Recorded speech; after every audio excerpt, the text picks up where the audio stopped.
Welcome to the Salmon Runs YouTube. Enjoy the video. In this video, I will explain how to set up Time Nmax V2.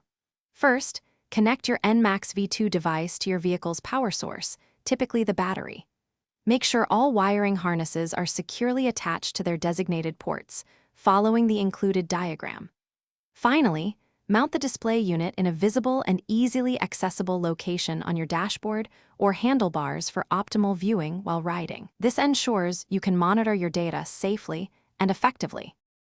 Next, power on your Nmax V2 device and access the main settings menu. Here, you will need to set the current time and date to ensure all your ride data is logged accurately. Don't forget to calibrate the speed sensor. This crucial step guarantees precise speed readings and distance calculations, which are vital for performance tracking. Take your time with these initial adjustments for the best results. Now, let's dive into some advanced features. You can configure custom alerts for various parameters like speed, RPM, or engine temperature, helping you stay within safe operating limits. Personalize your experience by adjusting the display brightness and choosing different color schemes. Also, explore the robust data logging options and understand how to export your ride data for detailed analysis later. These customizations enhance your riding experience.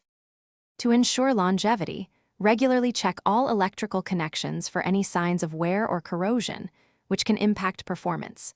Keep your display screen clean using a soft, damp cloth to maintain clear visibility of your data.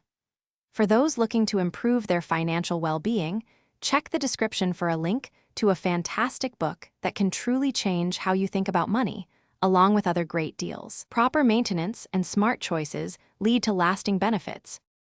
Thanks for watching. Consider subscribing if we helped you.